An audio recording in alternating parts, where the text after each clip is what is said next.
Hola, muchas gracias. Bienvenidos. Esta es la 11ª edición del Festival Internacional de Cine Independiente de La Plata, FestiFreak.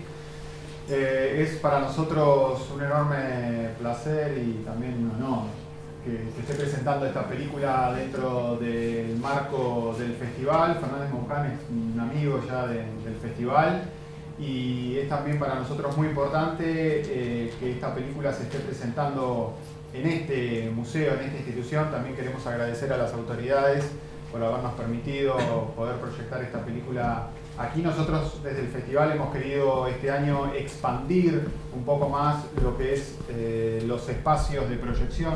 Bueno, en principio agradecer a Joaquín, bueno, el FestiFreak, que varios años me han invitado, he estado con otros materiales y me han invitado varias veces a ser jurado del festival. Lamentablemente esas veces no pude cumplir, pero ahora estoy acá con la película y es la verdad que un placer la invitación de ellos y presentarla acá en el museo. Bueno, está Silvia Metrano, la directora del museo, a quien agradezco, es una oportunidad para agradecer a toda la gente que trabaja en el museo, que participó en la película, que se prestó para esto, a los compañeros del grupo Guías, que también son un poco los que me abrieron la posibilidad de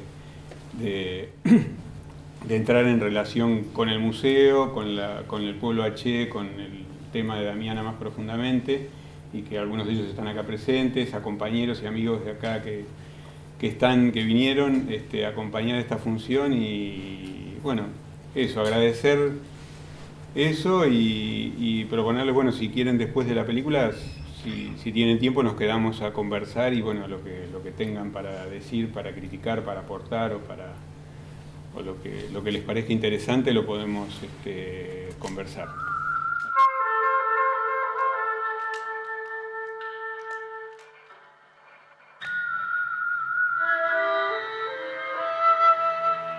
La fotografía que documenta y también oculta.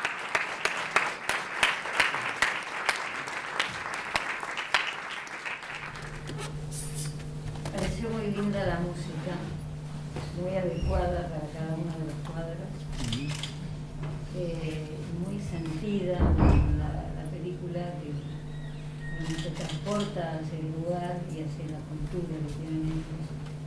Probablemente me hubiera gustado traducir más lo que dicen, porque uno se queda con un poco, sobre todo al principio, después como que uno se habitúa, no llega a entender el lenguaje, pero llega a participar del sentimiento de ellos. Eso sí se ve a través de la película, se siente. Y fue tratado con mucho respeto y todas las instituciones participantes y todos los de la comunidad que participaron, la verdad que se prestaron muy bien y quisieron que fotografiaran sus costumbres y mostrarse, probablemente en el mundo actual donde quieren expresar y buscan reconocimientos y ubicación y respeto por parte de lo que seguimos haciendo los blancos. Bueno, los felicito realmente porque me gustó muchísimo. Muchas gracias. A todos los que participaron también, pero fue como gestor. Sí, bueno, fue muchos años de trabajo sobre todo a partir de lo que fue la primera restitución en el 2010, hasta que se estrenó este año en el 2015, fueron casi 5 años de investigación y de filmación, de rodaje, de muchos viajes,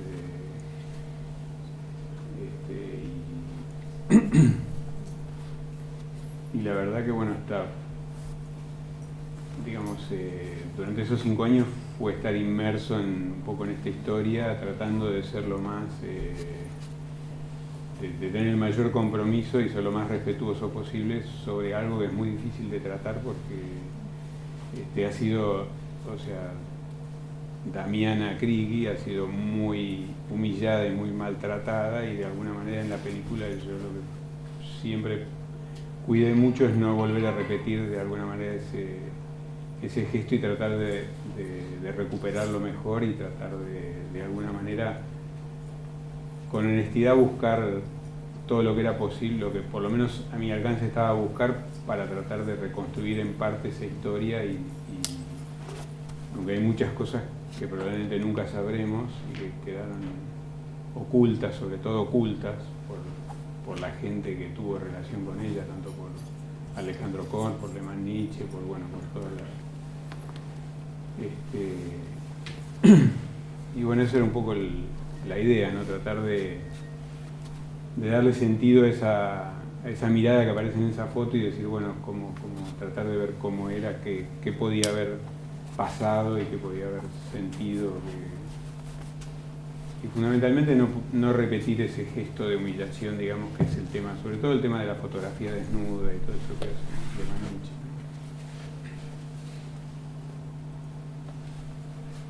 Sí. Primero felicitarte, agradecerte por el premio. Me hizo acordar mucho aquella primera película de Con Santiago, que presentar a Bellas Artes sobre el Chaco, esos tiempos. Esa mirada, esa cámara siempre perfecta. Está buenísima en ese sentido. Te agradezco. Sobre todo por la historia, una historia que acá los chicos empezaron a trabajar con mucha rigurosidad, mucho respeto, y que es una historia necesaria, una historia que necesita ser contada, y está buenísimo que haya sido contada con esta rigurosidad. Te quería preguntar cómo fue tomada la tele en la comunidad, si es que la vieron, cuál fue la mirada de los protagonistas. Bueno, la película ahora hace más o menos 15 días se presentó por primera vez en Paraguay. Fui invitado a un festival que se hace de cine que se hace en Paraguay y cuando me invitan al festival yo dije que el compromiso en Paraguay era que la primera vez que se proyectaba se tenía que proyectar en alguna de las comunidades H. Y entonces organizamos en conjunto entre el festival, la Embajada Argentina y la FENAP, que es la Federación H, una proyección en una comunidad que ellos decidieron que sea en Chupapou, porque es una comunidad que está cerca de 3 o 4 comunidades más y era más fácil el acceso de la gente. Y se presentó ahí, antes de presentarse en Asunción en el festival, se presentó ahí con mucha dificultad porque había llovido mucho y nos costó muchísimo llegar. A pesar de todo, la Embajada Argentina se reportó porque puso un vehículo y estuvimos pateando barro todo de la tarde, creo, hasta las 8 de la noche que más o menos llegamos. La Secretaría de Cultura de Paraguay puso una pantalla gigante y un proyector y se proyectó ahí al aire libre en la comunidad. Lamentablemente el tiempo hizo que mucha gente no fuera, pero estaba prácticamente toda la comunidad entera, que es una comunidad de las más grandes, y fue muy bien recibida, principalmente creo que por el hecho por el gesto de la película, digamos, de hacerse la película, de la historia y de haber ido, digamos, de alguna manera cerrar ese proceso que empezó cuando los conocimos por primera vez y que bueno, hubo un compromiso de palabra que de alguna manera se cumplió entre ellos y nosotros y también comprobar que bueno, que también hay una distancia cultural, ¿no? Que hace que algunas cosas de la película, o sea, yo no soy una H, o sea, no hablo su lengua, y no siento de la misma manera, y evidentemente yo hago una película que es lo que yo puedo hacer. La película ahora la vamos a traducir al guaraní porque en Paraguay hay mucha gente que ni siquiera habla el castellano, entonces, sobre todo en las comunidades indígenas, entonces, pero la película la gente la vio con mucho respeto, le gustó, me lo agradecieron y yo creo que estuvo bien, o sea, me parece que en ese sentido estuvo muy bien. Esperamos que con el doblaje que vamos a hacer vamos a acceder a más gente. Todavía había venido alguna gente que eran guaraníes también, que eran vía guaraní y eso estuvieron también ahí en la presentación. O sea, estuvo muy bien, la verdad que en ese sentido fue muy bien recibida. Yo les dejé copias para cada una de son 7 comunidades, les dejé copias a cada uno, les dejé unos afiches de la película, o sea, la película se va a volver a presentar ahora en noviembre, es la semana, se llama la Semana Cultural H, que es un montón de festejos de fiesta cultural durante una semana, se va a volver a presentar ahí. Y bueno, se presentó también en otras comunidades indígenas acá en Argentina antes, en el Chaco y en Salta. En 2 comunidades huichí en Salta que me llevó el Ministerio de Cultura de la Nación, y en varias proyecciones en el Chaco, en barrios indígenas de la ciudad de Resistencia, que organizó por un festival de cine indígena que se hace todos los años. Aprovecho para agradecerte tu laburo también, que tuviste que ver con la película y que aportaste una mirada interesante.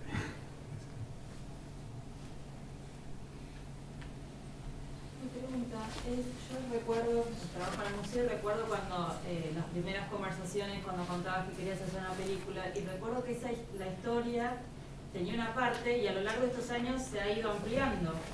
¿Cómo fue empezar a hacer una película y después ir completando las partes de este gran rompecabezas que pudiste armar? Por ejemplo, la parte de Alemania, que no sabíamos que era posible que hubiera una restitución. Sí. Bueno,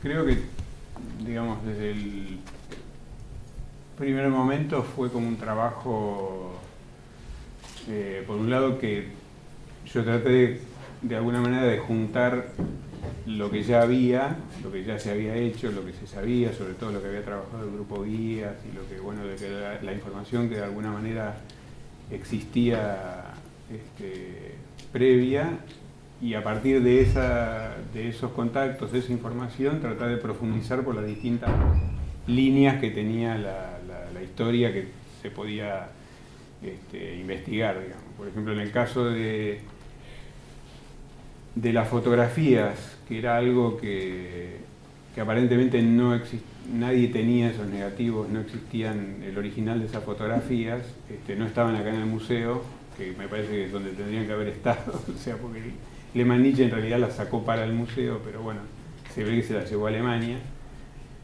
Pero ni siquiera en Alemania, en el Instituto Iberoamericano de Berlín, que es donde está el legado de Lehmann Nietzsche, donde ellos compraron a la viuda de Lehmann Nietzsche todo el material que él tenía, también me dijeron varias veces que ahí no estaban.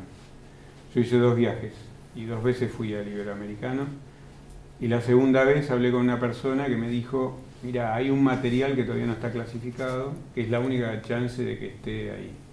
Y efectivamente, cuando nosotros estábamos filmando en el 2003, un día acá en el museo, nos mandaron el mensaje de que habían aparecido 5 placas en ese material que habían estado clasificando, digamos. Y ahí aparecieron las fotos, las placas originales. No sé si habría sacado más. En ningún lugar dice cuántas sacó, él dice fueron 2 sesiones de fotos, pero sabemos que son solo esas 5, aparentemente son esas 5 que son las que están. Son placas de vidrio, de tipo de fotografía que hacía él en ese momento, era colodión seco. Nosotros tratamos de reproducir después ese proceso en el Melchor Romero, en un lugar que encontramos que aparentemente es muy similar, no sé si es exactamente ese el lugar de la foto, pero es muy similar al lugar de la foto. Y así fuimos armando un poco el rompecabezas, tratar de lo mismo que, bueno, toda la búsqueda, hicimos toda una búsqueda en Paraguay, en la zona de Encarnación, para ver si estaba el registro del bautismo de Damiana, porque estábamos seguros que la habían bautizado, porque era lo normal, digamos. Ellos dicen además que le dan el nombre de Damiana, porque es el día del santo San Damián, San Confi San Damián, el día de la matanza. Recorrimos, yo hice un viaje previo recorriendo varios pueblos cercanos, digamos, rodeando esa zona, que son 2,5 o 3 leguas de Villa Encarnación, en todas las capillas donde todavía están algunos registros, pero lamentablemente no lo encontramos, y además lo que nos dijeron después es que probablemente esos registros en una época fueron enviados todos a la Catedral de Encarnación, y eso se quemó, esa catedral se quemó en 1913.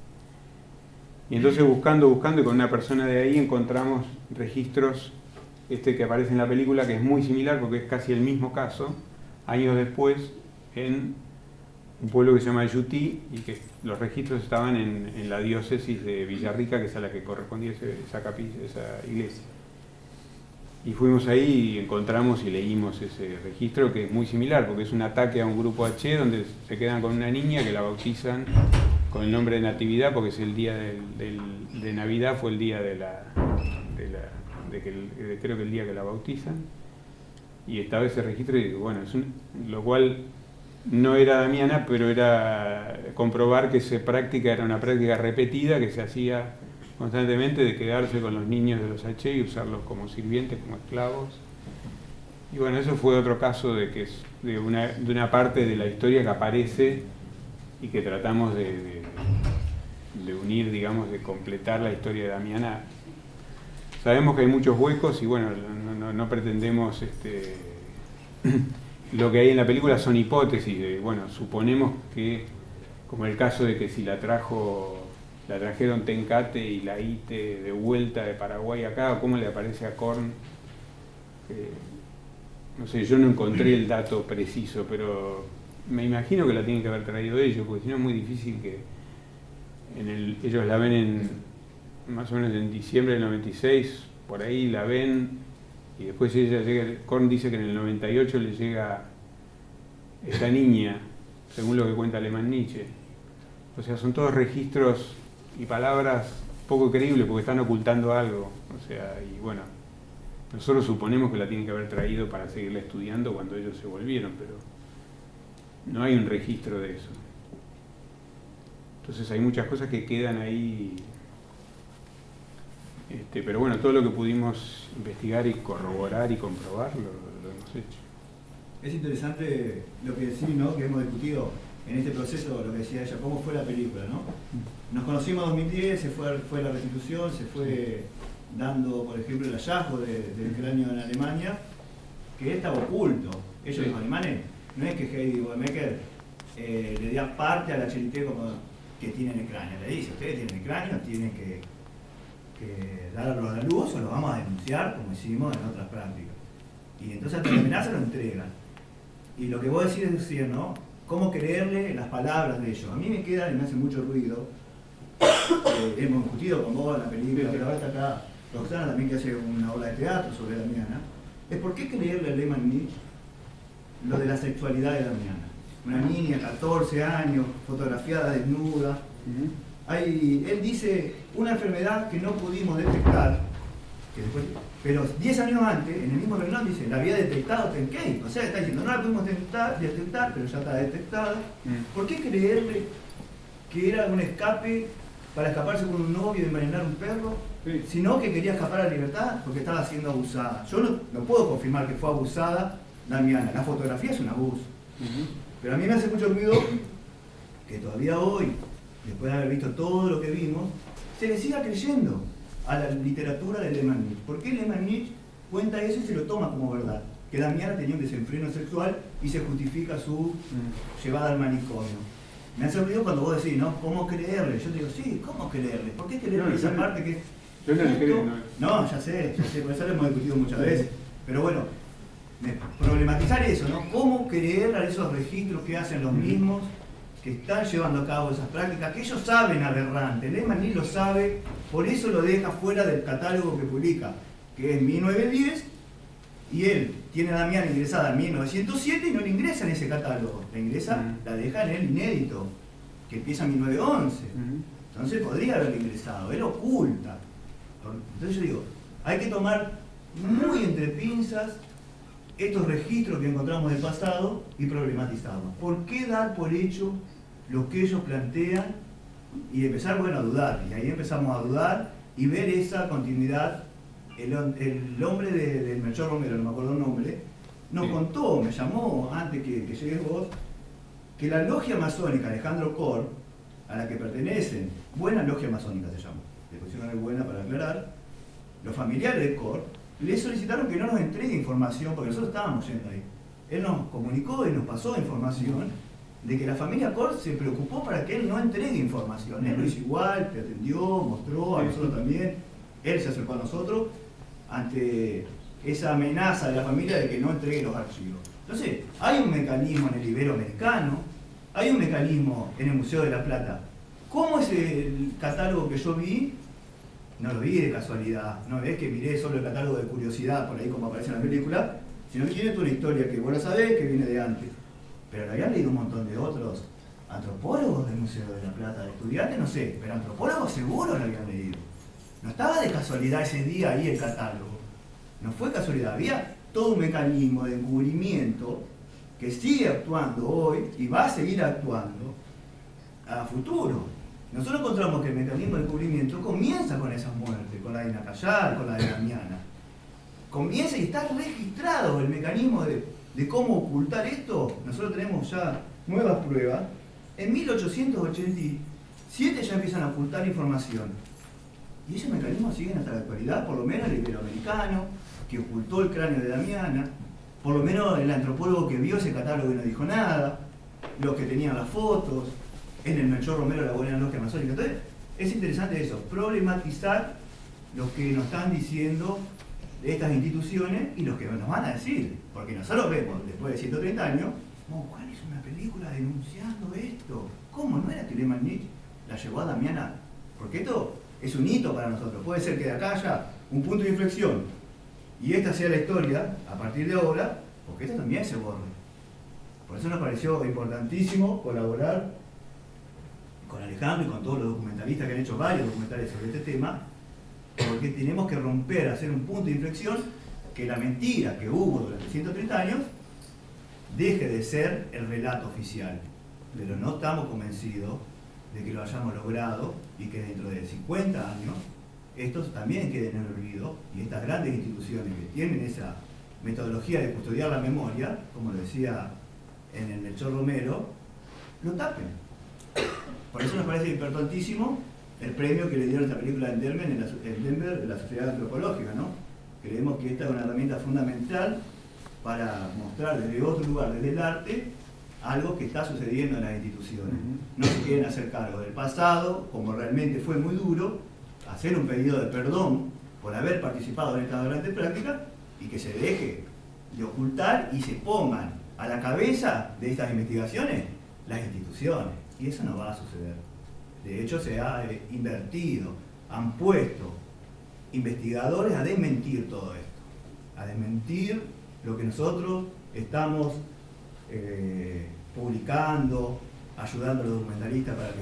Entonces, es preocupante, pero yo pido un fuerte aplauso para el esfuerzo, vos sabés, lo que luchamos vos, nosotros, las discusiones que tuvimos y que esto se haya construido. Alejandro fue parte de las restituciones, porque él influyó en Alemania, influyó en la Embajada de Paraguay, influyó en un montón de procesos de restitución para que sean posibles, no fue que solamente hizo una afirmación del observador, sino se involucró en el tema y militó la restitución. Entonces yo pido un fuerte aplauso.